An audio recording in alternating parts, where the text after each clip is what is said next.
Waterman. Good evening, trustees. Trustee Bertelson. Here. Black. Here. D. Here. Lucine. Here. Moran. Here. Neal. Here. Trustee Sandy Wilson. Here. And Trustee Sarah Wilson. Here. Thank you. Please stand for the Pledge of Allegiance.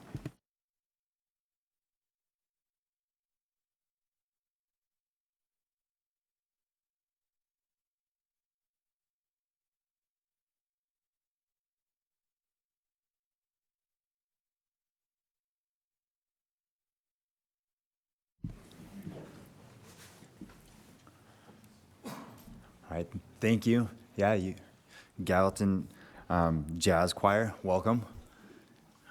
Floor is yours.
Thank you.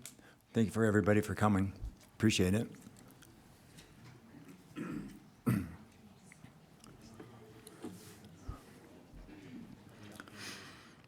Welcome to the January 12th Bozeman School District Board meeting. Thank you for joining us. Public comment will be taken throughout the meeting on agenda and non-agenda items. During the public comment, no member of the public will be allowed to comment on contested cases, other adjudicative proceedings, or personnel matters. The public portions of this meeting are being recorded in accordance with District Policy 1420 and Section 2-3-214 MCA. By remaining in this meeting, all participants and attendees acknowledge that they may appear on the recording, which will be placed on the school district's website for a minimum of 1 year from today. Further instruction about participating will be provided throughout the meeting.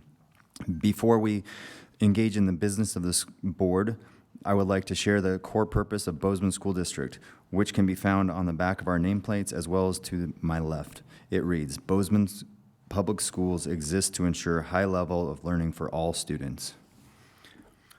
All right, well, welcome. We'll get started tonight with the Bozeman School District experience, which starts out with our student reps. One who wants to go first, and your question of the night is, what's your favorite show right now?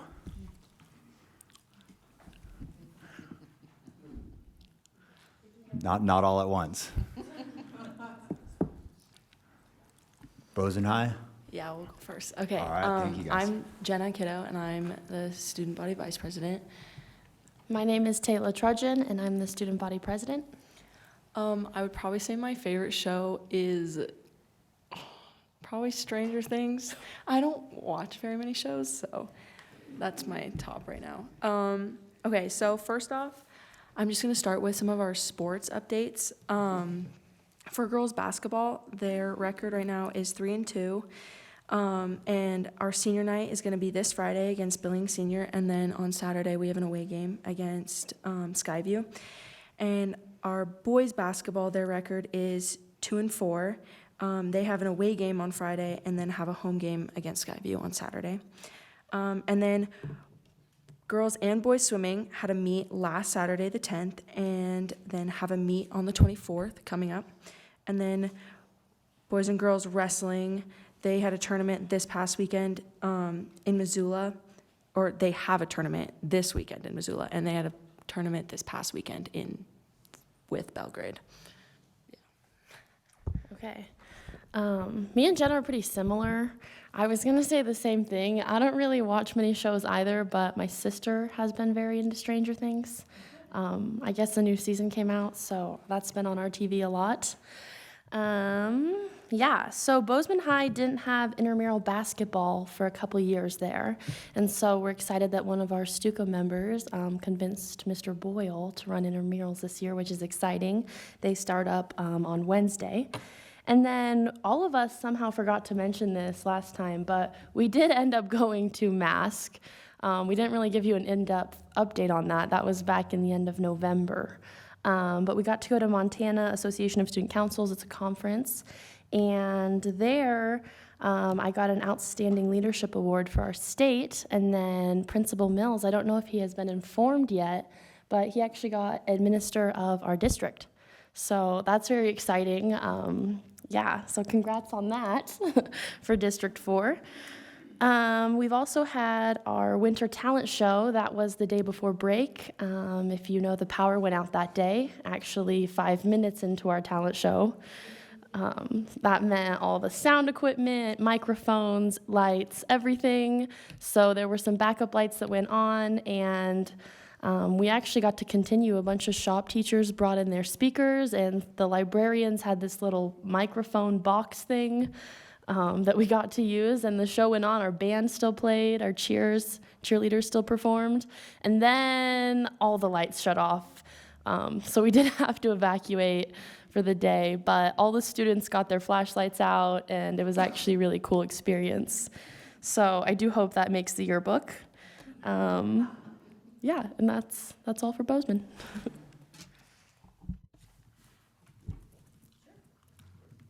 Rosie? All right, hi. I'm Rosie Casava. I am one of two of the BCA representatives. Sarah is not here today, unfortunately. She is not feeling well. Yeah, just from the BCA side of things, just ending off with that talent show, I have one of my notes here, is both Sarah and I were the project leads for the talent show this year, which felt really nice. Although it was canceled, it was incredibly exciting to be running a school event, both as BCA representatives, but also as former performers ourselves. Freshman year and sophomore year, Sarah participated in the talent show, and I did freshman, sophomore, and junior year. So it was really exciting for both of us to be able to do that together. And then the power went out. But what you gonna do? Seniors are finalizing their senior presentations with support specifically from Lottie Reiner and other BCA teachers. Reiner has been a huge help to all of us and is really making sure that all students are getting their work done in time for our presentations later this week.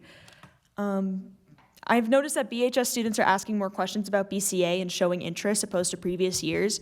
When I was a sophomore, there was still definitely a lot of stigma around BCA in a sense, especially with like my coworkers and things like that. But as time has moved on, a lot of BHS students have been showing more interest, and I've noticed a huge spike in that this year. I've been getting a lot more of like my friends asking about it, some people I do theater with, just getting interested and showing more interest, and I think that's just really good that we've been able to do that.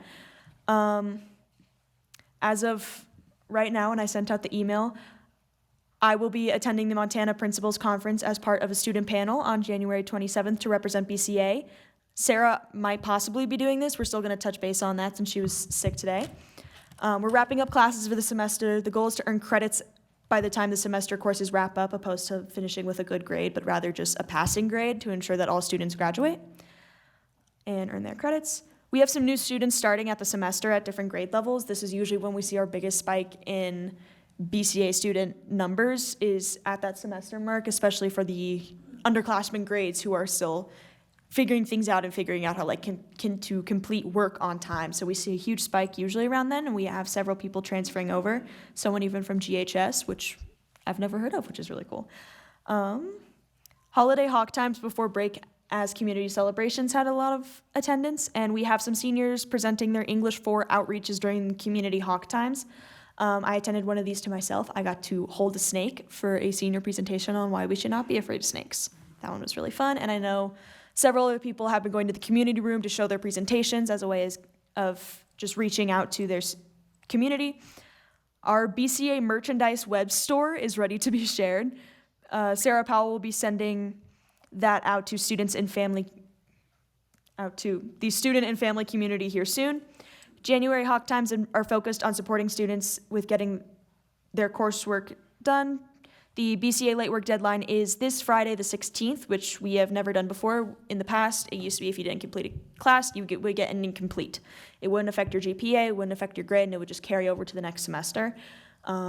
Once Sarah Powell took into this role, she tried to ease us out of that, and it became the end of the year was your deadline, essentially, so when I was a sophomore, I had stuff carrying in from freshman year. And this year, we're adding this semester deadline of the 16th, and so far, most students are on track with that, and it's just really nice to see us kind of moving out of that, because it means a lot more students are going to be getting their credits on time.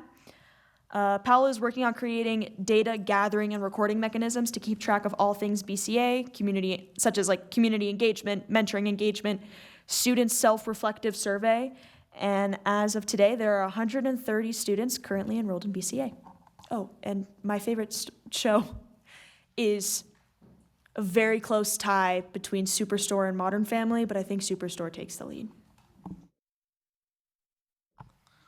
I'm Ridge McGovern, and I'm Gallatin's student body president. I'm Logan Haynes. I'm our vice president. I'm going to go right off her. Superstore is also my favorite show right now. Me and my brother have been watching it. It's so funny. I just can't even. So first thing, swimming has been competing at meets across the state and has brought home several individual trophies and along with multiple team trophies, and our girls got first last weekend. And then as a student council, we've been planning and preparing for our winter pep assembly, which is going to be hosted at Gallatin February 6th. And then boys and girls wrestling are in the middle of their strong season. We have 9 athletes ranked top 5 statewide, and the team is currently ranked 3rd overall in the state. Over break, Gallatin hosted the annual Tom LaProuse tournament, and that was a huge success. And both teams will be traveling to Missoula this weekend. And then last week on Wednesday, we started our intramural basketball, and we had 16 teams sign up, and that was the cap. There was more than 16 teams, so that's going super strong, super fun. Me personally, I'm on a team. It's been so much fun. And then we have girls basketball is off to a great start with a 6-0 record and aiming for that back-to-back state title. And then our boys basketball is also having a solid season, and they're going to take on Skyview and Senior this weekend. And I was on one of those teams that unfortunately did not get to play intramurals this year. But I'll still be watching the final. I think we're going to host it during prime time this year, so that should be fun. And then today during lunch, our Model UN club presented a grant proposal, and we allocated them $4,000 to help them kind of offset their expenses for this trip. And we're just kind of proud of everyone who found success at state and our 9 delegates who will be traveling to USC. And then speech and debate earned 4th place in Missoula last week with multiple top finishes, and they're competing in Butte this weekend. And then our DECA club is I think it's our biggest club at school, and everyone got their project submitted on last Friday before our state conference, I think starting February 1st. So we're excited for that as well. That's all we have for you. Oh, my favorite show, I'm rewatching Breaking Bad right now. Probably have to be that. All right. Well, thank you guys for all the information. Any trustee comments or questions for the students today? What's your favorite show right now, Kevin? I'm like some of the other people. Don't watch much TV. No. Live basketball right now. It's my favorite show. Couple options for me. All right. Well, thank you guys for all your time and your information. It's greatly appreciated to get caught up with you guys. So there'll be more questions to come as well. Thank you. Have a great night. Of course, you can stay if you'd like. Don't forget that. All right, next is board education. Casey.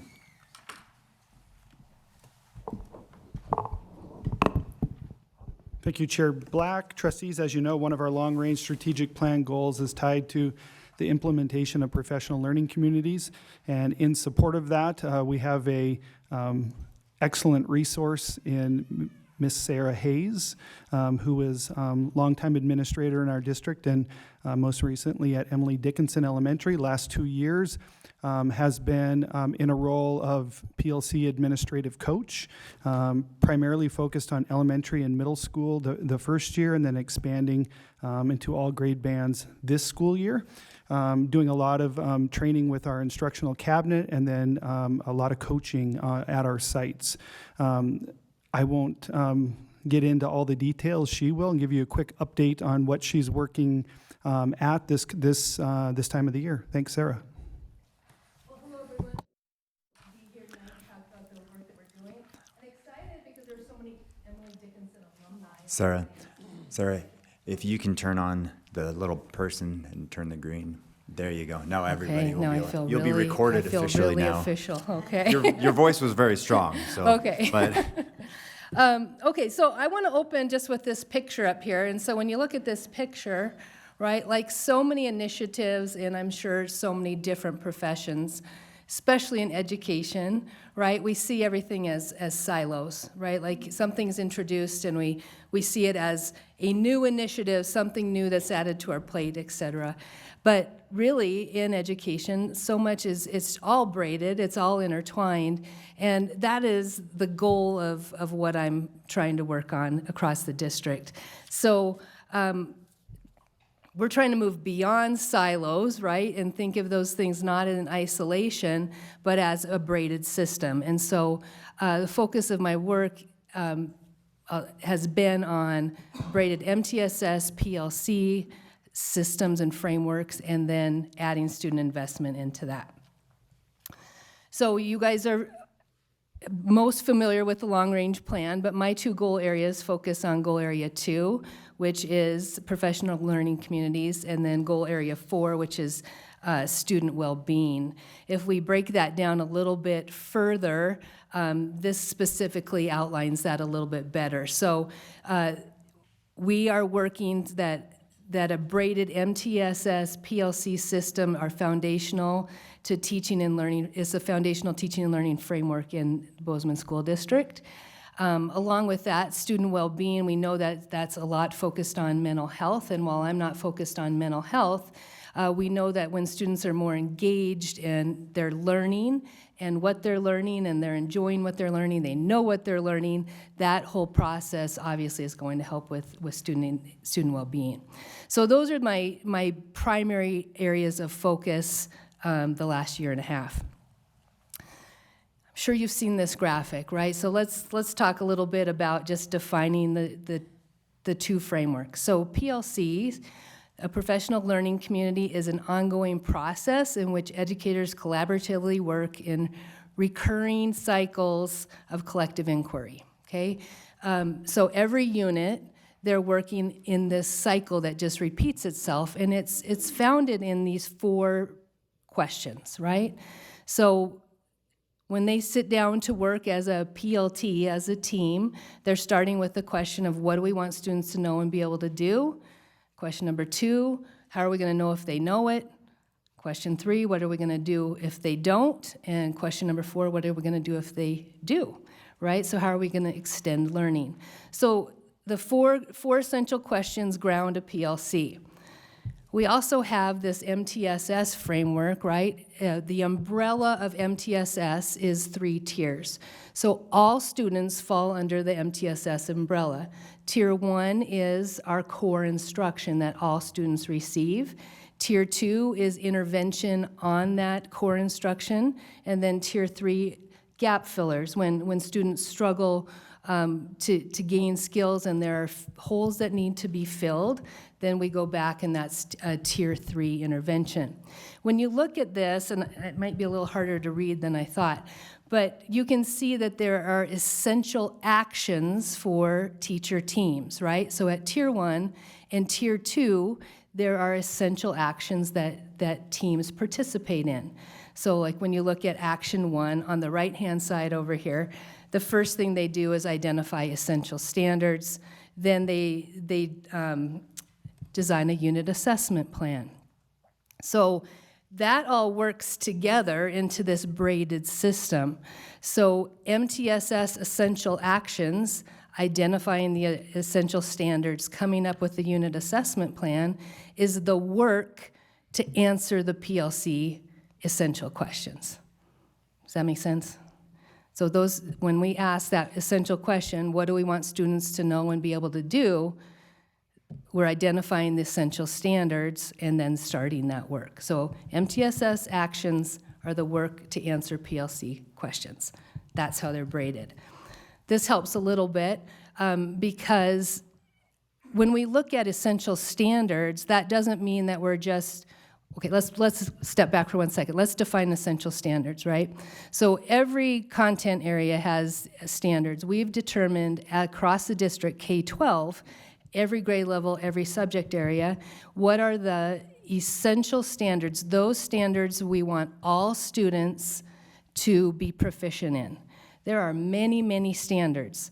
We can't be proficient in every single standard. So grade level teams have chosen those priority or essential standards that we say all students can master. All students can reach proficiency. Now, it doesn't mean we're not teaching those other standards, but we're assessing those standards so that we can intervene on them. That work has been done K-12. K-8, we've developed scope and sequence. So when teachers sit down as a team, they have a scope and sequence that identifies, here are the essential standards for each unit, and that's their starting point. But there's more to that, right? So you think about a literature standard, comprehend text. Well, they're not going to be proficient every single time. There's so many facets to that standard. So when teams sit down and they've identified these standards, now they have to do the work of really understanding what that standard is. So what does proficiency look like? What aspect of the standard are we going to focus on? Are we focusing on inferring? Are we focusing on comparison contrast when it comes to comprehension? And so they're talking about that, they're defining that, they're determining vocabulary that goes into that. And so this unit we might focus on inferring, and the next one we might focus on comparison contrast, but we want students to reach proficiency in whatever learning targets we've determined. So that's the work of PLC Question 1 and MTSS Question, Essential Action 1. Same thing with PLC Question 2, which is how will we know if they learn it? The work of MTSS Tier 1 Essential Actions 2 and 3 are developing an assessment plan. So when are we going to assess them? What is that assessment going to look like? We want that assessment to be common so that we're all assessing the same thing and we know that all students are being are measured at the same ability. So it doesn't matter, remember part of this work is a guaranteed viable curriculum, so it doesn't matter which school you're attending or which teacher you have, we know that all students are going to be taught these essential standards to the same level of proficiency and measured the same way. That's our ultimate goal. Does that make sense how those are braided? Okay, so when we look at that braid though, there are 3 colors in that braid. There's, let's say red is PLCs and green is MTSS, but there's that blue strand that runs through there also. And that is Essential Action 4 under MTSS, which is fostering student investment. So again, when we look at those, these are district goals, right, for student well-being. We've categorized, what are those barriers? Well, we want to tear down those barriers that limit student engagement. And what we know is that if students are able to answer questions about their learning, if we've done a good job as educators of defining this for them, they'll be more engaged. So it isn't new work, it's extending the work of that braided system. So on the left, these are the PLC questions, right? The PLC essential questions. They directly relate to the student investment questions. So when they ask, what do we want students to know and be able to do, students should be able to answer the question, where am I going? What am I learning? So all that work that's done around those essential standards in teams, we want that transferred to the students. We want the students to know, what are the learning targets? What is the success criteria? Why are we learning this, right? What is the relevance in that? So it's taking that work and extending it, but it's all part of the same package. It's all braided in there together. They do that by, doing things like question set 1, identifying that work of the standards. Let's share that with the students. What are the targets? What's the relevance? What's the success criteria? We move into, where am I now? Well, we should be doing some self-assessment. We should be doing some goal setting. We should be doing really strategic with our feedback. And then what do we do to close those gaps? We're giving kids learning tools and then extension when needed. Okay, so any questions about that? Does that all make sense? Okay, so finally, what does that look like across the district? What's the work that's happening? So since a year ago, August, so about a year and a half, the second Tuesday of every month, all the administrators meet and are receiving 3 hours of professional learning. We've covered numerous topics. We started with transformational learning, or transformational leadership, because what we know is we can't transform anything if we don't know it well. And so they're doing the work, they're highly engaged in learning that. We've talked about guiding coalitions, the work of guiding coalitions, braided MTSS PLC academically. I know you're aware that we're working on behavior standards. We've worked on that, and then student investment. The neat part about all that is that sounds like a lot, and those are different content areas, but the process is all the same. So when we talk about a guiding coalition and the work of a guiding coalition, it's still rooted in those 4 PLC questions. So a guiding coalition sits down and they're like, okay, what does staff need to know and be able to do that they're not already doing, right? And then they come up with a plan to address that. The behavior standards work we're doing right now, we're identifying like what at the end of K2, what is it that we want all kids to know and be able to do when it comes to social and academic behavior, and then we're starting that work. So as soon as those are finalized, then that can be work that we're implementing in the school.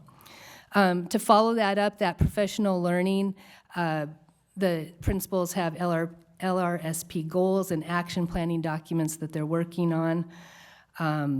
We've done a lot of training at the middle school over the last year and a half. All the PIR days, we take their PLT time and we do some professional learning and then do some follow-up with them on that. And then weekly, I'm working with the 2 middle schools and with Highlight and Whittier. So that's it in a nutshell. I tried to be fast and furious, so I didn't take your whole evening. But any questions? Gary? Yeah, thank you, Sarah. Very good information. This kind of stimulated a question in my mind of when the MKSS process and the PLC process, how do you and teachers account for the difference in brain development in elementary students and how they can capture content and stuff? And does that play a role in how proficient they are at certain times during the year? You know, I think the standards lend themselves to that development, right? So the standards are written in a way that a kindergarten standard is going to be very different in complexity compared to a 12th grade standard, obviously. So I think when we talk about those learning targets, and I hope I'm answering your question, Gary, but you know, those are doable for that grade level because they're skills that they should be getting. Sandy? Well, Sarah, I just want to thank you for the work that you've done. I really believe in the whole braided approach to everything, you know. Right. It also is really helpful as a teacher to go, okay, I don't have one more, it's all meshed together and it's all meaningful. So I just want to thank you for that because that is huge and it's really important. So thank you. Thank you. Leona? Yeah, I also just wanted to first thank you for this work. I really believe in it. It's so important. I'm so excited that you're in this position to, help the teachers and the students in the district. My question is, because this is your second year, is that correct? Okay. Yep. So from last year to this year, what have you seen as some exciting shifts? Some tangible results or anecdotes that you might that would be fun to share with us or exciting to share with us. It's different. There's different approaches at different buildings, which is fun to see. The middle schools have been pretty lockstep, and so they are really focusing on unit planning. And the way we're using the unit planner, it embeds both systems in there, which is really nice. So I think they're starting to see that, and we're seeing some real growth there. Like the work at Highlight is grounded in a data protocol, and so like they're doing data every week, and then there's these ahas that come from that, So it's really different, and I think that's part of the fun of being able to coach is that different teams are in different places, and so we try to tailor that to what they need, and so we've approached it from a different angle in different spots, and so there's good growth in a number of places that's happening. Thank you so much. That's awesome. Any other comments or questions? Sarah, thank you for your time tonight. Appreciate it. Thank Appreciate all the work that you're doing with the district. It's Thank you. very grateful. Thank you. Have a great night.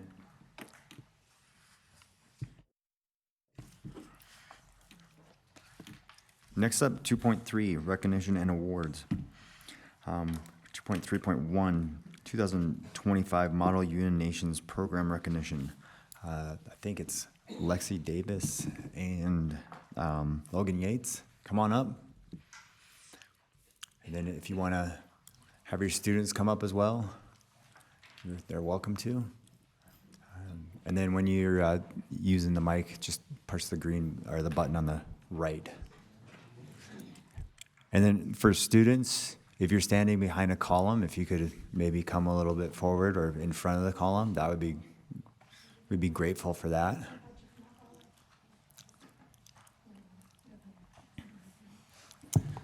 All right, thank you, you. trustees and Superintendent Bertram. So we're here to recognize the participating students at Model UN Conference this past November. Model UN has existed almost as long as the actual United Nations has existed, and we have participated as a district for many years as well. We had a great showing. Gallatin took about 44 students to Model UN.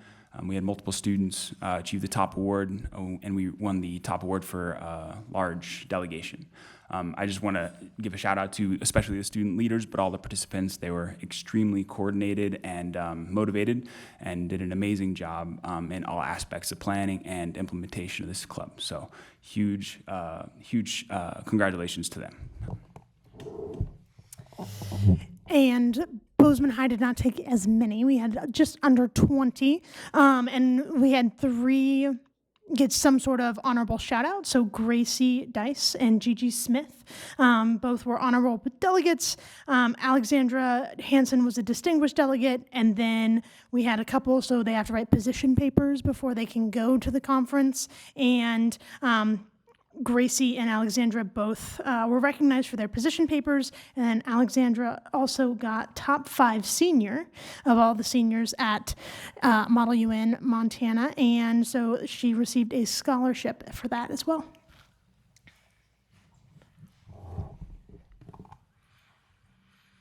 All right, anything else to add, you guys? Great, okay. Any comments from the trustees? No? Ayana, it's yours. Questions and comments from you? I don't have a lot of experience with Model UN except for what I saw on Never Have I Ever, and I imagine that's not what happened. But I'm curious, like that. It's such a important and like amazing thing that you're involved with. So if a few of you want to respond, what sparked your interest to be a part of Model UN? I'm Alexandra Hansen, and I've been doing Model UN for the past 3 years. And I really started because there were people that I really liked how confident they were as speakers who did Model UN, and I wanted to be more like them. And then as I've continued, the reason I've stuck with it is because it really is important to learn to be diplomatic with other people and to approach problems with a problem-solving attitude rather than proving why I'm right all the time.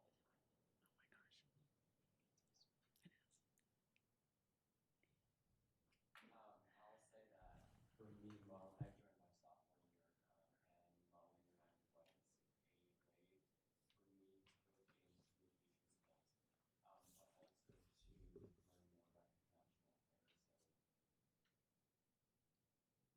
So going into college now, I'm thinking a lot on how to kind of plan out my education and my major based off of the skills that I've gained and the experiences I've had with Model United Nations. So that's led me to really want to pursue some sort of international relations degree or global affairs degree. And it also has connected me to a bunch of other student leaders and student participators from around the region. We have a bunch of students that participate at the competition at University of Montana. So similar to Ezra, I joined my sophomore year of high school, and I was deeply fascinated by domestic politics and their functioning. So this club for me was a way to explore how this functioned on the international scale. And also I am planning out my degree and what I want to major in based off of this and how I want to pursue similar fields in my college journey.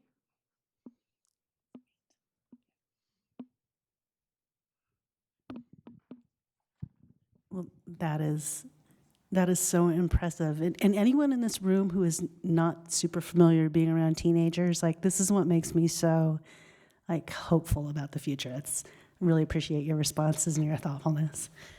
So with that, it's recommended that the Board of Trustees adopt the following resolution. Whereas Model UN is a simulation of the UN General Assembly and its other multilateral bodies where students perform an ambassador role while debating topics such as gender equality, climate action, global health, and more. Through public speaking, critical thinking, and in-depth research, the Model UN experience allows students to cultivate skills and enrich their global affairs knowledge. UNA USA is dedicated to empowering young Americans with tools and experiences that prepare them to be the next generation of global leaders.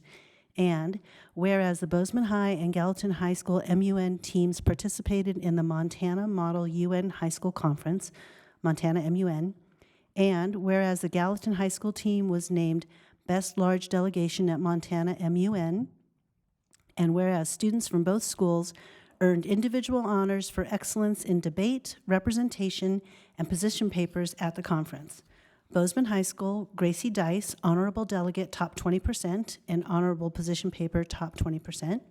Alexandra Hansen, Top Senior Award, Distinguished Delegate, Top 5%, Outstanding Position Paper, Top 1%.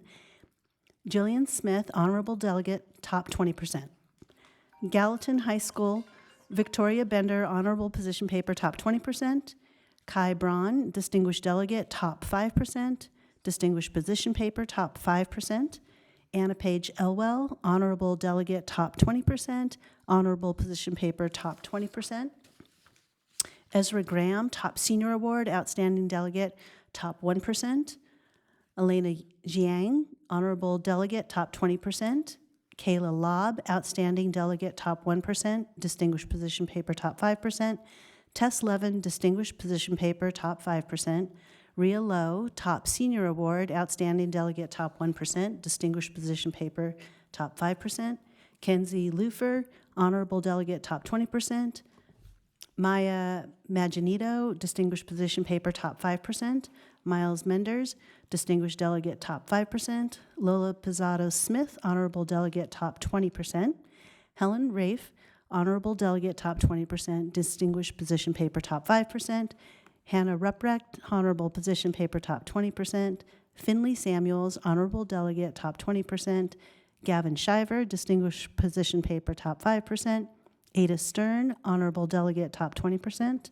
Caitlin Vandenberg, Distinguished Delegate, Top 5%, Honorable Position Paper, Top 20%. Chris Zaker, Honorable Position Paper, Top 20%.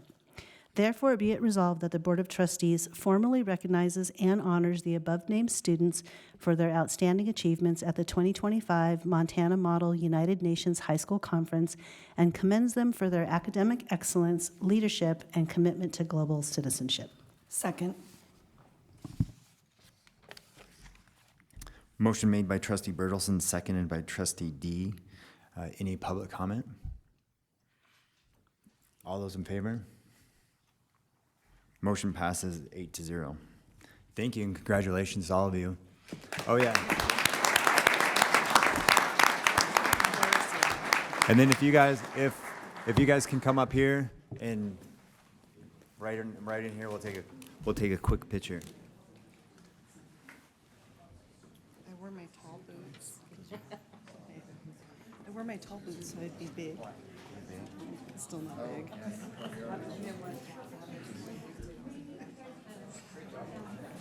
Victoria, I'm 5 feet tall. Come on. Victoria, you can't stand in front of me. It's not listed. No.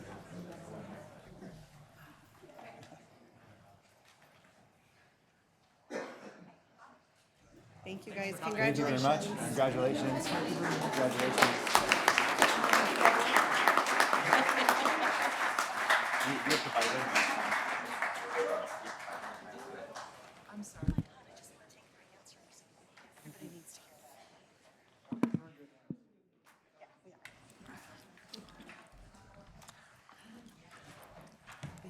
All right, next up, 2.3.2, 2025 BHS Football All-State Individuals.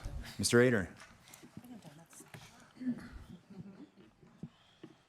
Good evening. I will introduce to you Coach Levi Wesche, longtime Bozeman High football coach, and he'll talk about his all-state athletes this year.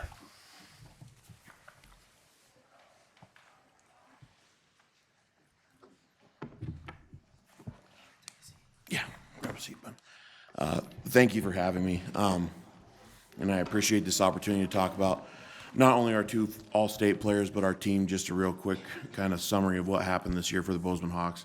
You know, for the first time since the splitting of the schools, we were able to have 100 participants in Hawk football, which is an increase of about 52 from from 2020. So really excited about that. I feel like we're building back in the right direction, which is exciting, and just kind of improving the overall health of our program through every level. You know, of those 100 participants, we had 13 seniors this year, and I think which was unique is that every single one of those 13 seniors started at one point on the football field for us. So that was really exciting. They were real contributors at every point, and through whatever adversity we had, they were a big support for us. So we were able to take fourth in our conference. We were 6-5. We had a playoff win this year against Hellgate.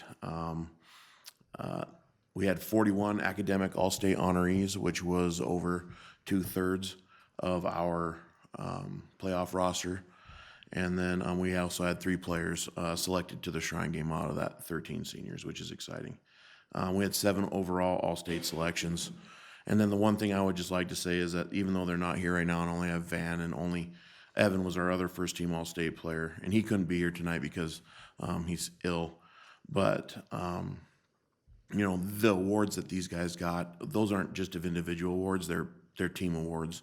Van can't throw the ball if he doesn't have someone blocking and catching for him, or somebody on the defense to get him the ball back. So while those 2 are the ones that got first-team all-state honors, those are team achievements that everybody should take some ownership of, because in my opinion, and I'm sure there's other people in here that would disagree, but I believe football is the greatest team sport there is, and without each other, you can't be successful. And you know, it takes 11 guys of different body shapes, types, and athleticism and different characteristics to be successful, and they help these guys achieve these goals. So I'll talk first about Van. Van was first team all-state. He led the state in passing and total offense, which is a combination of passing, receiving, and rushing. Our offense was the #1 rated overall total yardage offense in the state, and then we were #4 in scoring, and that's due a lot to Van's performance at quarterback. He had 35 total touchdowns, 14 rushing, and 21 passing. I think what stands out most about Van, besides being an extremely good student athlete with a 4.0 GPA, is that he's also extremely tough. He only missed 2 snaps the entire season. He played an entire game on an MCLE sprained in game and then never missed another down after that. So speaks a lot to his toughness and commitment to his teammates. Never missed a practice either. And then Evan isn't here, like I said. He's ill, but Evan was a first-team All-State selection at corner, and this was his second time being selected that. He was also a second-team All-State corner as a sophomore.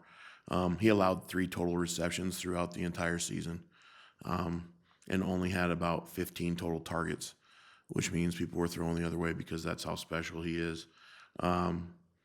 He had 2 interceptions, 7 passes defense, 3 tackles for loss, a sack, 2 forced fumbles. Who was also a top 10 in the state in receiving. So he was a two-way standout for us. Quite frankly, one of the best players to ever come through our program, and he's proved it over and over again. And beyond that, is one of the greatest leaders I've ever been around. Completely selfless and humble, and always hardworking. And if you ever walk by Bozeman High School at any time during the day, you're probably going to find him on the field doing some form of ladder drills or hard work. So proud of him for that, and he's committed to play football at MSU next season. So thank you. Coach Wesche, thank you. Van, congratulations. I'll tell Evan sometime as well, but on your great season. I'd also just say, just watching it from outside, Coach Wesche, you have, I'm always impressed with what you get out of all your athletes and the standard that you set of not only your athletes, but also of your coaching staff. And it's a pretty, to me, watching it for many years, for, I don't know, 6, 7, or 8 years, I forget what, but since my nephew, you guys do an outstanding job creating a culture. So greatly appreciate what you do for all these different students. And I do think football, as you mentioned, is something that so many different shapes of people participating and kids participating, and obviously with any of these, we're a public school, so we have all types of kids coming through with different things, and I know what you do for all of them, so greatly appreciated. So any other comments from trustees? Gary? Yeah, I want to, congratulations first for your award and your success. But I just want to echo what Kevin said. I think I really appreciate your coaching style and the culture you've created. And while winning is always the goal to do, there's a lot more students will learn from being on a team like this. So it's much appreciated. So thank you very much. I would just like to say thank you, but also that it comes down to our parents, our administration. It's not just me or my staff. It's what they're willing to do. You can do whatever you want. You can lead a horse to water, but you can't make them drink, right? And these young men are raised the right way. They're taught the right way. We have administrators in our building educationally that lead them the right way. So I'm a very small part of it. It's the entire building that helps these guys and their families and community get there. So I appreciate the praise. I'd be remiss if I didn't say it's definitely not just me. All right, any other comments, trustees? All right, Melissa. Van, I will keep this quick. I know you're trying to get to a basketball game. Coach Wesche, thank you for everything. I have a senior this year who played for you for 4 years, and thank you. My sophomore coming up, thank you. Van, you will always be in my eyes, the little boy wearing the Georgia Bulldog tie, telling me go Dogs every time you saw me. Congratulations on your success this year, and it's going to be a lot of fun to watch you next year. I move that the Board of Trustees adopt the following resolution. Whereas the Bozeman High School High football team finished the season with a 6-5 record and advanced to the quarterfinals in the state AA football playoffs, and whereas the following players earned first-team All-State honors: Evan Hewen and Van Shockley. Therefore, be it resolved that the Board of Trustees recognize and honor the Bozeman High football team first-team All-State individuals, Evan Hewen and Van Shockley. Second. Motion made by trustee Moran, seconded by trustee Neal. Any public comment? All those in favor? Motion passes 8-0. Thank you very much. Congratulations. Thank you. Van, you'll need to come up here for a picture. Real exciting. You can blame Evan because you're by yourself, okay? Sorry, guys. Coach, you can go with him. Of course, yeah. All right, how are we gonna do this so we can see everybody? Maybe they squat. Yeah, can you guys squat a little bit? Sorry. Great, thank you.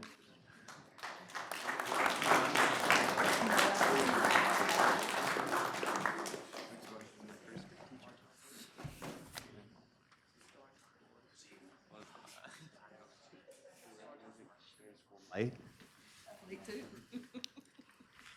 All right, next, 2.3.3. Mr. Ader, welcome back. We're going to talk about Gallatin softball, or soccer, excuse me, next. Sorry. Freudian slip for what's, I've had discussions today. Our girls soccer program at Gallatin High, this is the 5th year in a row, I believe, and Coach Gainey can correct me if I'm wrong, but they've been in the semis.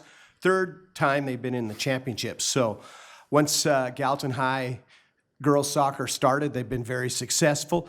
The boys team had a tough loss in the semis last year, bounced back and won the championship this year, and they were a good bunch to watch. So first, Joel Gainey will go for the Gallatin High girls soccer, and then Michael Furstenberg will talk about Gallatin High boys soccer.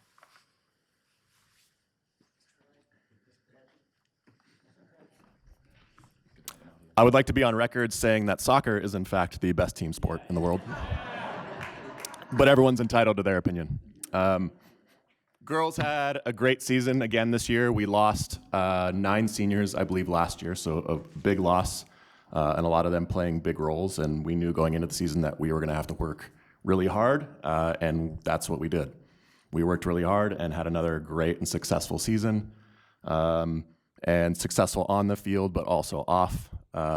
We had lots of academic all-state award winners and won the Sportsmanship Award for the 2nd year in a row. So super proud of those accomplishments as well as the on-the-field accomplishments. 4 seniors this year that all did really well. 2 all-state award winners that aren't here. They're both very busy. Kira and Syra, and they were awesome. Kira was a center back, 4-year varsity player, senior for us, and has played all 4 years. So like Mark was talking about the championships, she was in 3 of them, and it's pretty awesome for her. She helped our team. We only gave up 10 goals all year and had 10 shutouts, so that's a big accomplishment for us. And Syra was the 2nd leading scorer in the state and scored just under half of her goals in the playoffs, I believe. She had 7 goals in the playoffs, which is pretty amazing too. So yeah, super proud of the girls. Like I said, we worked really hard and the girls worked really hard, and couldn't be prouder of how that ended up. So thanks. Are they here, Coach? They are not. No. Okay. All right. Yeah, sounds good. And then you can bring the boys up. Bring them up? Yeah, yep. That'd be great. Come on up, boys.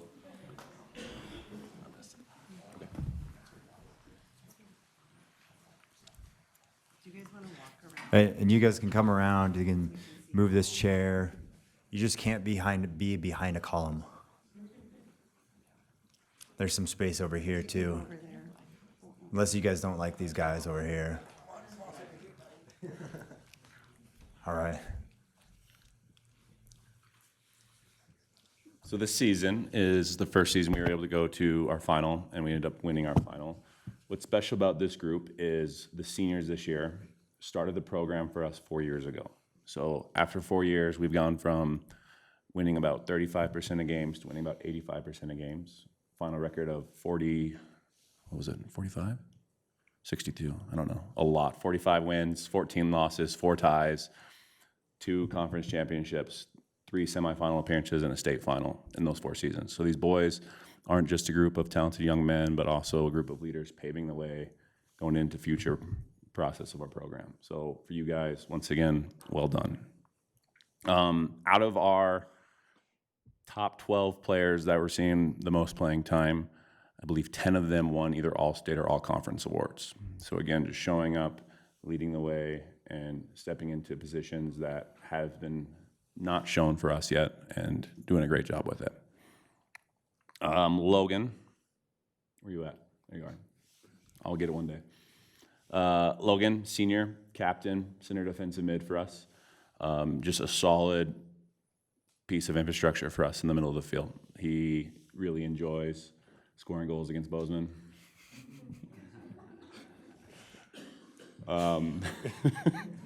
Eddie Belanco, this is his first season that he's actually made it all the way through the season without being hurt. On top of that, he also helped lead, was it semifinals for Hobo? Yep, so helped the Gallatin football team as a kicker. What was your role? Kicker. Be more specific, mate. Field goals, perfect. Thanks, man. And then also Zeke Layton, he too went through and helped the football team out in the semifinals. What was your final score for this 4 seasons, Zeke? Like, how many goals did you score? 59. Okay. Let that pause for a minute. 59 goals for us as a group going into the last 4 years.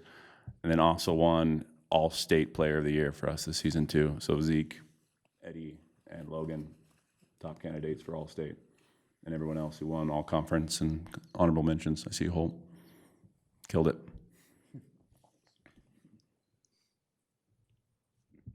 All right. Well, thank you. Any trustee, well, congratulations on your guys' great season. So I wasn't able to get to any games, but good job. Any comments from trustees? Greg? Yeah, congratulations, guys. Well earned. I saw you lose in that heartbreaker of a semifinal last year, and I was at the championship game this year. Zeke, that was really a fun third goal that you scored. That was right in front of me. You guys just really came together and accomplished your goal. So great job. Was really happy for you. Any other comments from trustees? All right, Lauren, you're up. Questions? First of all, congratulations, you guys. I thought I was going to make it through this without getting teary, but then after Melissa talked, I started to get teary. So I have watched a lot of you play soccer since McKee third grade, fourth grade. Obviously, my own kiddo since he was 4, but we have another year. So seeing this huge group of seniors is really difficult. For me, we're going to miss you and are excited for whatever you have in the coming in the future. I want to start by thanking all your families because I think that was a huge contribution to why you were here, and the team moms that put everything together. But you guys are an exceptional group on and off the field, helping out at Operation Holiday, Food Bank, all the things. And then, Mike, I was very impressed with your speech. Often you're a man of few words. But at our banquet, Mike had an amazing speech that really spoke to the program and what you guys have built as a team, and his respect for you and your respect for him. And as a parent, that was probably actually the highlight of the season for me. But I would love to hear from some of you guys. So seniors, don't worry if you don't have plans for next year, but if you could let us know if you do have plans or what you're thinking about for the future. That would be my first question. Yeah, so I'm a senior at Gallatin, and I'll be studying film and photography at the film school at MSU next year, and maybe hoping to study abroad and learn Spanish.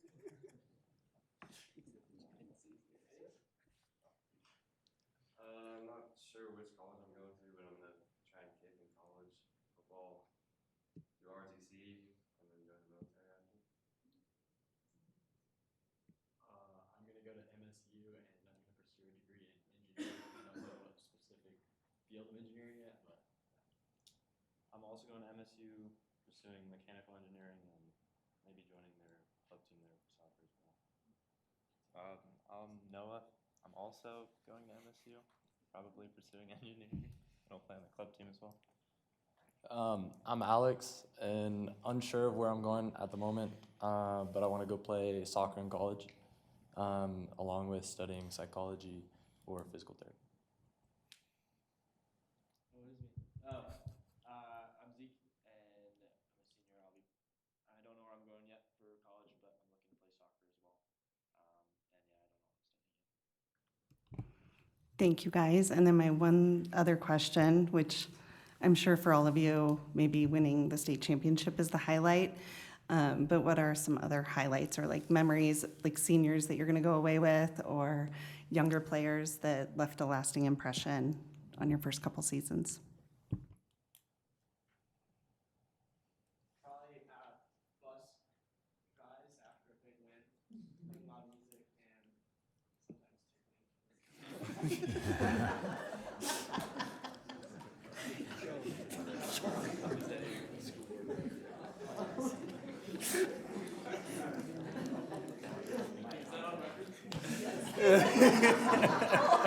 He didn't have the mic.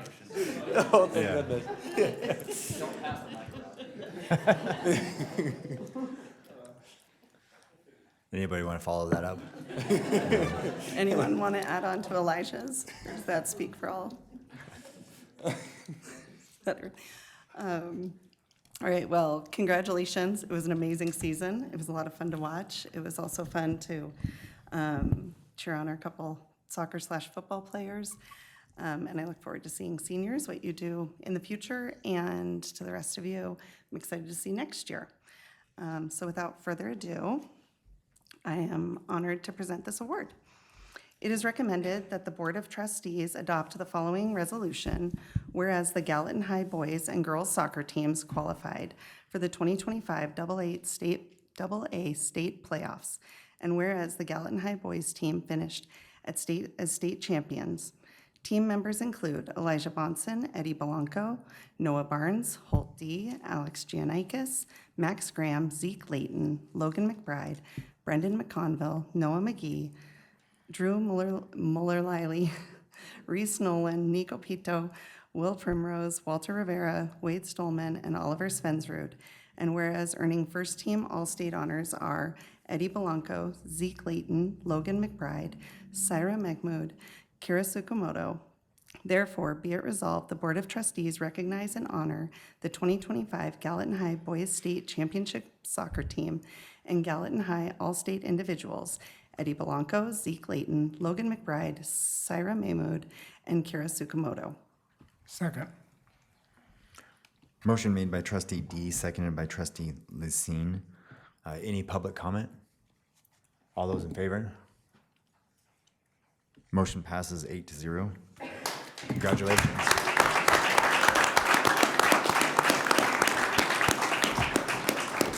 All right, you guys can come on up. We'll take a picture up here. He's in the dark gray shirt. Elijah, that's you. Eddie. Noah's not here. Do you want to pass out some of those? Do you want to pass out some of those? Nico's not here. Will's not here. Walter's not here. Wade's not here. Oliver's not here.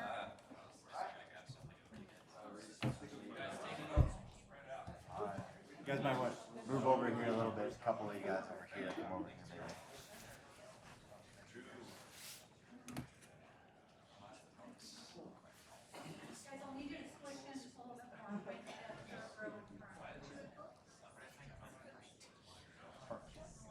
Yeah, you can stand there. That's cool.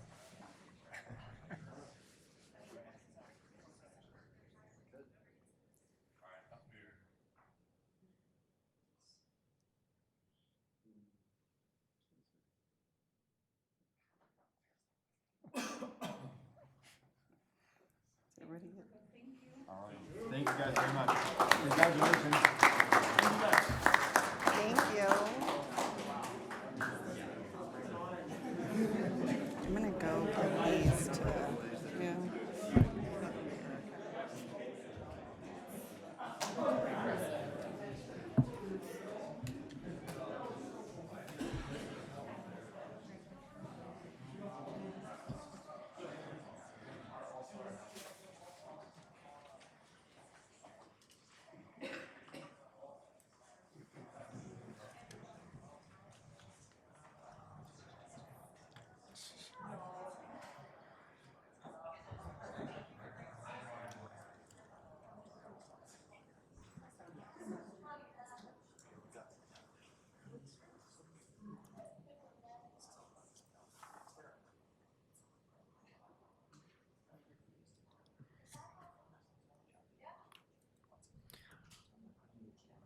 All right, next item is action items, consent. I would entertain a motion. Sandy? I move that we accept the superintendent's recommendation for action items consent 3.2.1, 3.4.1, 3.4.2, 3.4.3, and 3.4.4. Second. Motion made by trustee Sandy Wilson, seconded by trustee Moran. Any public comment? All right. All those in favor? Motion passes 8-0.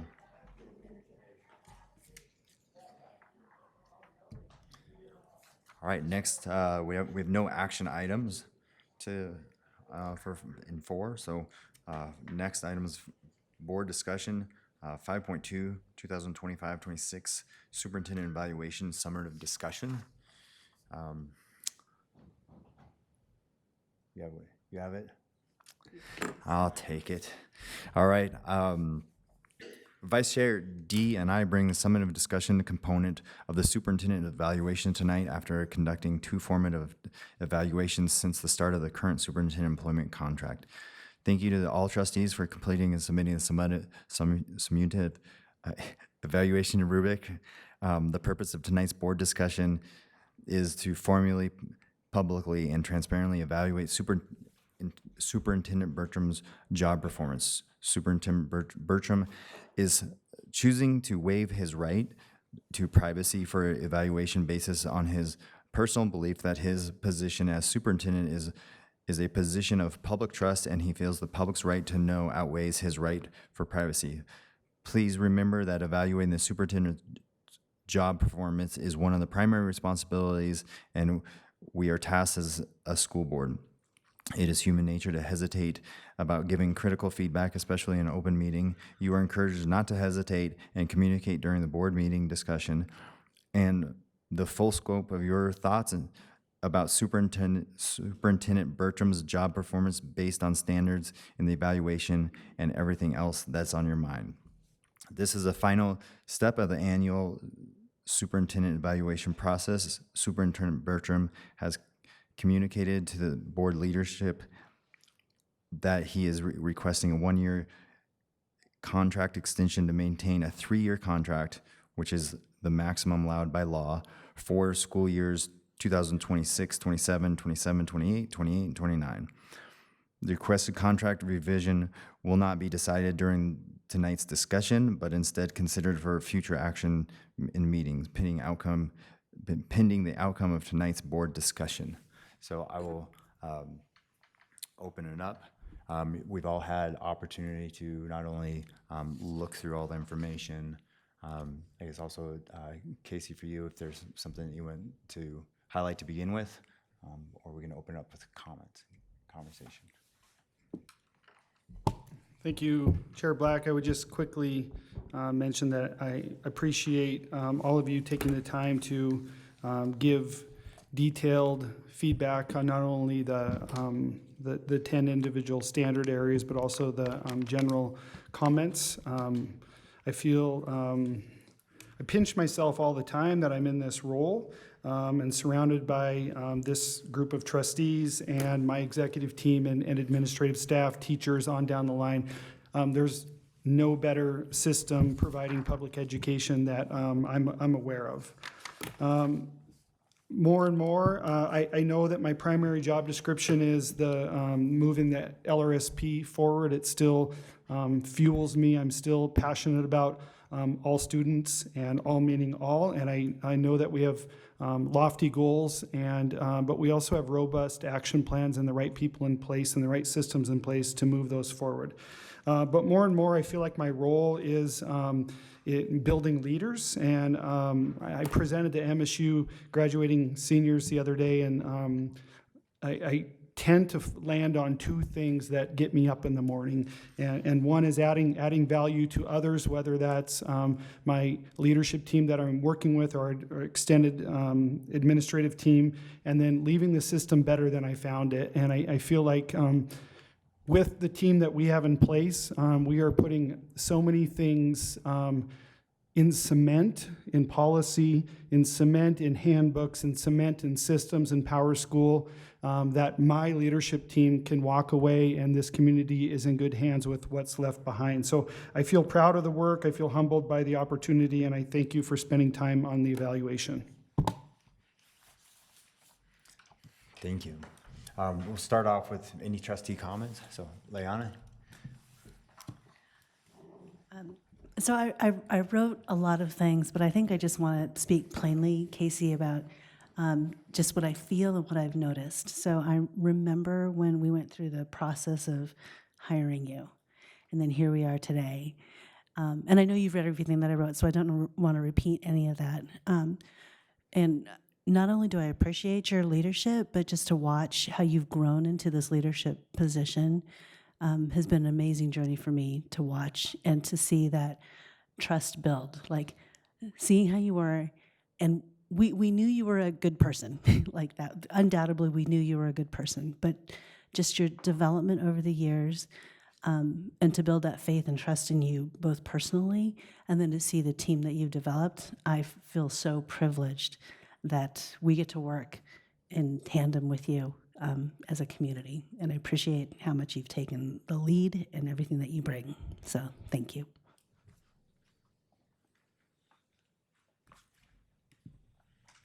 D. First of all, Casey, thank you again and again for your leadership and removing the silos and really just all the collaboration that's happening within this entire district. I feel like I've said most of what I've wanted to say as far as your evaluation over the last couple meetings. But what I did want to add is I was looking at the rubric and all of the information that you provide for us. I have this hard time finding peace. You've done so much, and though the numbers still are creeping up, I want to be, on so many things, I want to be like A++++, but I also know you have all these goals that you're constantly working towards, and so we don't want to tap out on 4. And so I really struggled with that, and I decided for myself that I likened it to like my high school students. And if they are getting really good grades as a freshman, they're getting grades for what the goals are there. And then sophomore year, et cetera. And so even though the points are just going up a tiny bit, I think that still shows growth, but I don't think it really encapsulates how much you are doing to receive that grade, if that makes sense. And so I hope that you feel positive feedback, knowing that it is still moving upward. But those like 0.2 or whatever, I don't think for me speaks to the volume of all the A++s that I want to put on your incredible work. So thank you. Thank you for pulling back the curtain. I think as kids, we always were told we were in such a great district, and I think we were. But I don't know if it always was all means all. And at the end of the day, I find great comfort that you have pulled back the curtain. You've set very lofty goals, but put the right people in the room to reach them, and that you constantly make sure that you can have a best practice that you're working towards. And with all that, I also want to encourage you to continue to put family up there and your you time. And I think you're trying to do that, and I'm really proud of you. So thank you for everything. Gary? Yeah, thank you.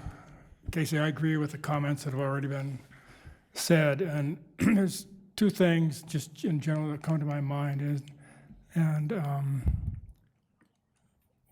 One is just your leadership ability and keeping us all on track with our LRSP, I think is critical. And related to that, number 2 is the changes that need to be made in our system today. And I think that's a challenging project for anybody to do. I don't think everybody can do it. But I certainly believe and trust you have the skills to continue to make the changes we need to make, even though some of those changes may be challenging for some of our staff and parents and students. I think you acknowledge that, and I support that. But we do have to continue to make some reasonable changes down the road, and I think we're on a very good path. You have us on a good path. And just one other thing that struck me in reading the rubric, everything, is how consistent the comments were and the scores were. So I agree with Lauren. We might want to maybe go, not stop at 4, we'll go to 10 or something. But I think that's significant to me when each trustee independently provides their comments about your job and even how the team you've built. We have an excellent administrative team, which is also critical. But I think seeing the 8 of us independently assess you and how consistent that was, I think speaks very well to how broad your work and your leadership is among the different thoughts and stuff that we all have. So much appreciated, and I also support you taking the time you need for your personal needs, and thank you very much. Sandy. Well, Casey, Gary stole part of my thunder. That's all right. Because I noticed too that the scores were very close and close to where you saw yourself too. There wasn't a discrepancy there at all. And I think that says a lot for your work and also the board, how we independently view you and work with you. And I love the idea of all of us rowing in the same direction for kids. So with that said, though, I'm struck by the phrase keeping the main thing, and I think that encaptures everything that you do. And we can talk about how you serve kids and how you've developed this team in the Wilson and how and you know, the programs that we've set up and the movement we've made forward in our goals of closing the gap and meeting our LRSP goals. The main thing is kids, and our guiding, what is that called? The mission statement, thank you, is the main thing, but you don't deviate from that. You stay very strong and very focused on that, and I really think it's starting to show. The needle, in my mind, the needle is moving in so many areas for our kids and for our teachers and for the staff that support you. And I do want to close with, I'm always impressed with the football coach, how humble he is and how much humility he just exudes in his presence, and and I think you quietly do the very same thing in that you recognize and you build the leadership and you support the leadership that ultimately everybody is involved in helping the kids move the needle and supporting kids. So I appreciate your humility. I know how much you work. I know how much you lead. You are the leader, but you also recognize that there are a lot of people that are working towards rowing the boat in the same way.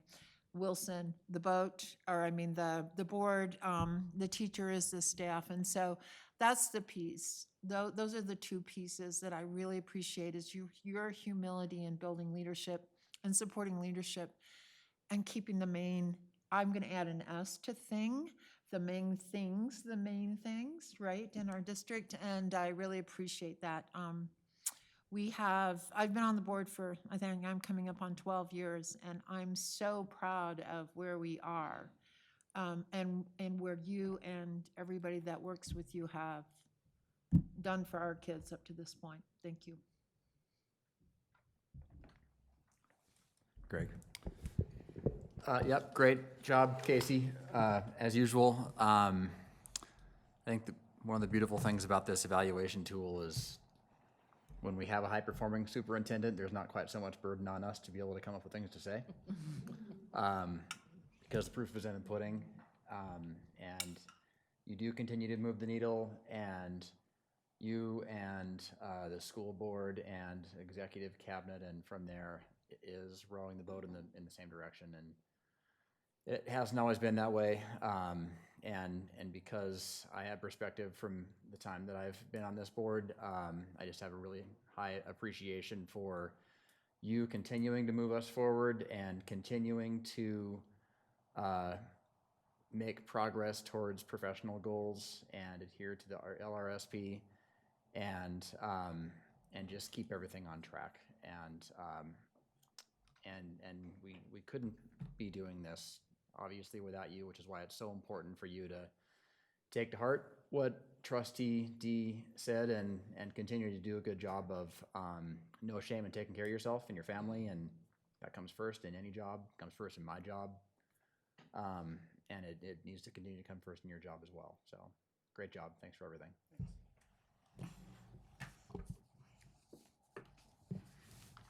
Melissa. I'm going to steal a word that was used earlier, and it's culture. And my husband and I opened our first business in May 22nd of 2001, and we worked very hard to establish a culture, policies, and procedures. And after COVID, it dwindled, and we're paying the piper right now. And we're working on getting the culture back in, and that's what you have done for the Bozeman School District, I believe, is created a culture. And I see it in the classrooms, I see it in the schools that I visit, you see it in these principals' meetings for breakfast and lunch, and I just thank you for the culture you've created. And because it's paying off for our kids, it's paying off for us, everyone. Thank you.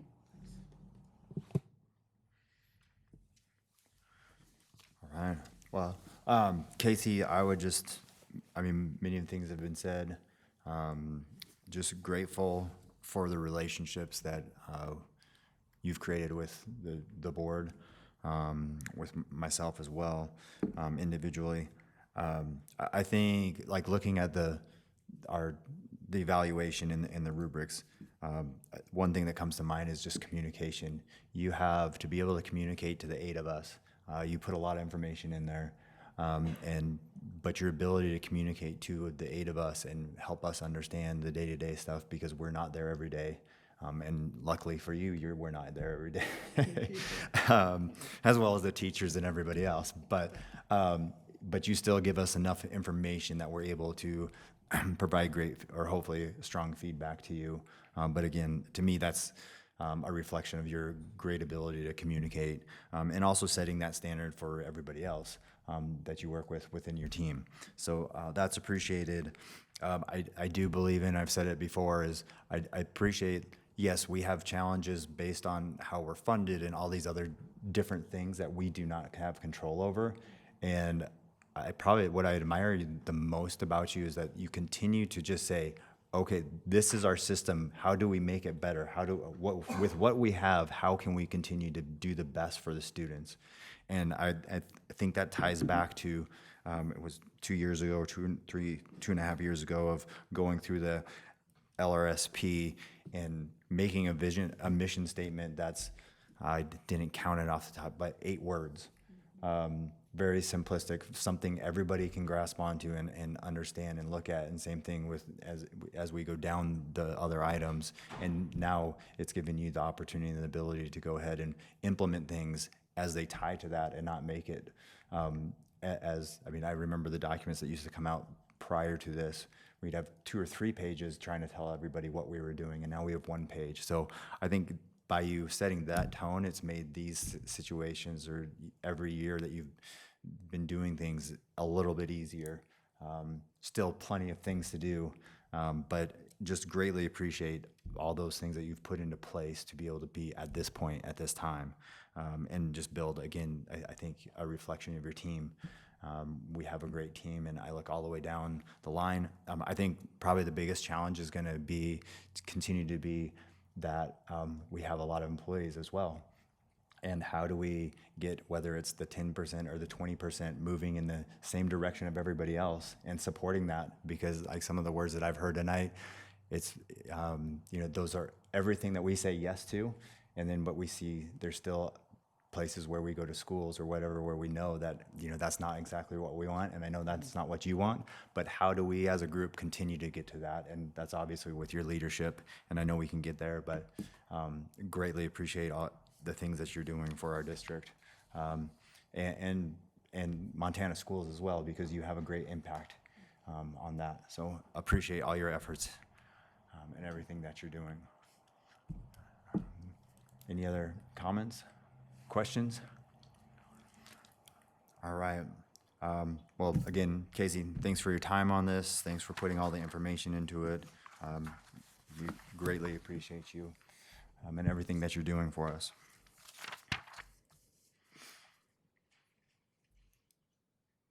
All right, next item, public comment, item 6.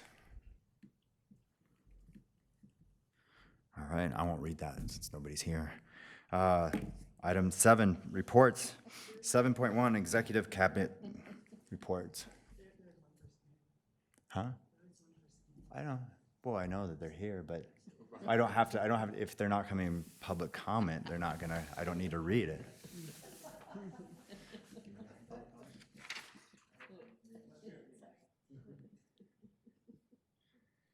Uh, 7.1, executive reports. I just have a quick one, get it on your calendar radar next Tuesday, January 20th, from 5 to 7 up here. If it works in your calendar, we're doing a Youth Resilience Project Community Forum. Jen Lammers and Patrick McClellan hosted a small kickoff event.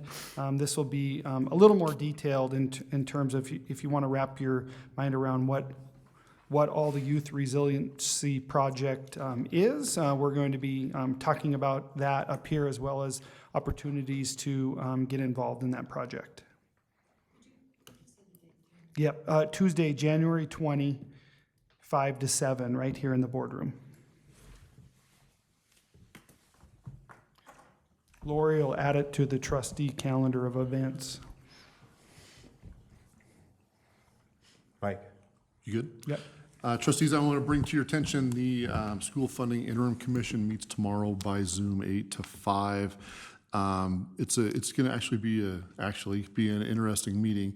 The first part of the decennial study was the Innovation and Excellence in Education Working Group, where we compared what Montana is doing to high-performing systems around the country and around the globe. And then that work gets handed off to the School Funding Interim Commission, who starts talking about actually implementing those things in the school funding model. Tomorrow is kind of the transition. The baton gets handed off. There's a report available on the website for the Innovation and Excellence Working Group report. It's a five-part report. I guess there's 5 separate categories of recommendations. I won't read them. I won't go into a whole lot of detail, but I do want to kind of read them to you. Design features of educational governments and implementation systems, transforming teaching, early learning education, early learning, pathways to graduation, and learner-centered designs. And then there's recommendations, smaller, more granular things under each one of those recommendations. But what I've noticed as we've gone through this is how closely those things tie to our long-range strategic plan of what we're doing here in Bozeman. The things that we're talking about at the state level and how they want to move to the next level are things that we're addressing currently in Bozeman. And every time I look through this list, I'm like, we're doing this, and we've got some options about, how to do that. Things that work, things that, maybe we could do better, and those types of things. So I feel really good about the path that we're on. I feel good about the path that the committee's on. We did get some preliminary feedback on the report, and it's kind of interesting now. I think everyone's been kind of pulling in the same direction, to use the analogy that's been used earlier. But as you see those preliminary remarks, as we start heading into the formula aspect of this, I think you're starting to see a little bit of division and differing priorities. So obviously the legislature doesn't have a consensus model like we do, so it's not going to be everyone sitting in a circle and doing thumbs up or anything. But it'll be interesting to see where this winds up. So tomorrow, 8 to 5, if you've got nothing else to do for 8 hours, should be an interesting Zoom. Otherwise, we'll keep you posted, and you'll read about it in all the publications. Thanks.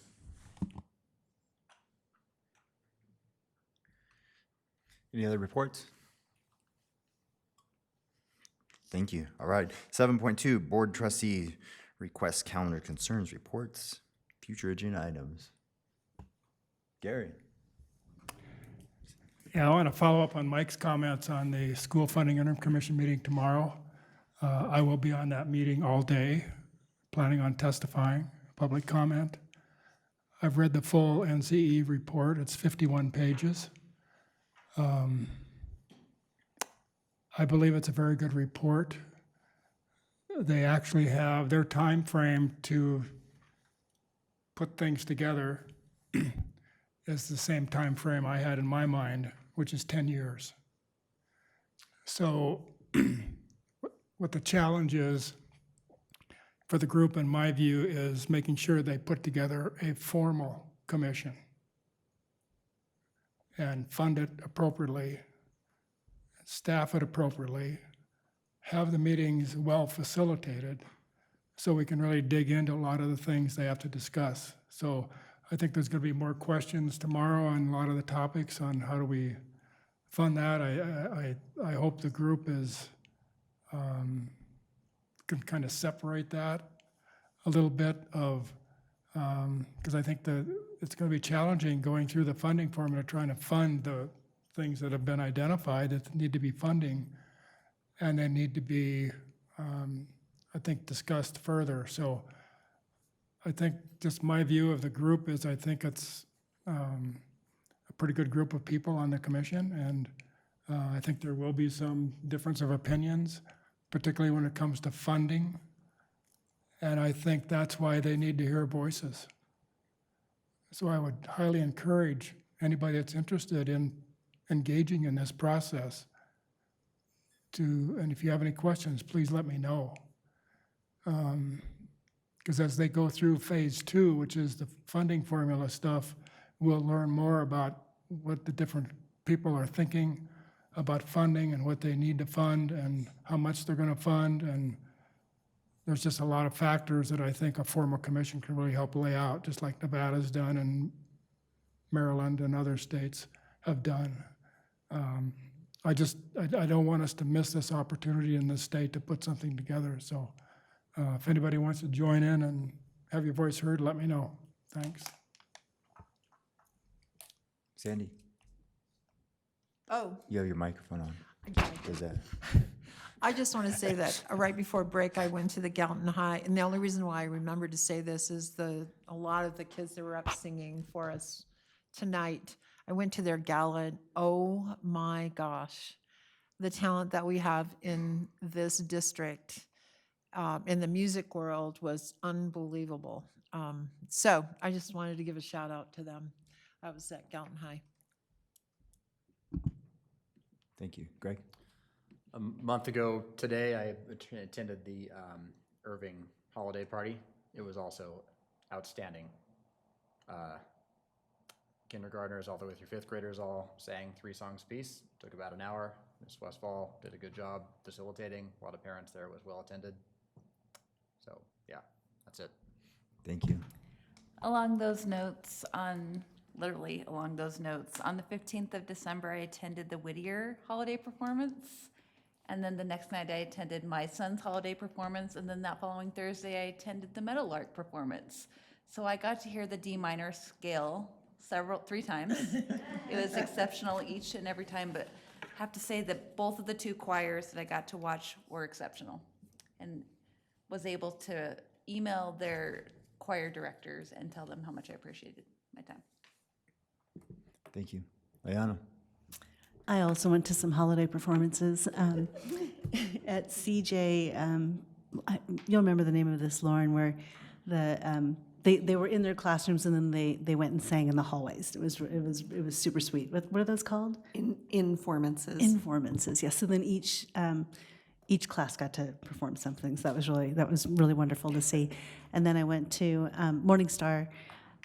What was really impressive and memorable about that is that they had some power outages. It was kind of flickering off and on, but the power went out during, they were young. It was like the first graders, or maybe it was the third graders, but the power went out for like half of their song, and they just continued. So it was pretty marvelous. So. All right. Thank you. I went to Highlights Music. I went to Highlights Music Performance, and once again, it was fantastic. And then I will be at Longfellow tomorrow and Sacagawea on Wednesday. All right. I'll send out an email reminder about what we have on our calendar as well for this month. So, anything else? All right. I adjourn this meeting.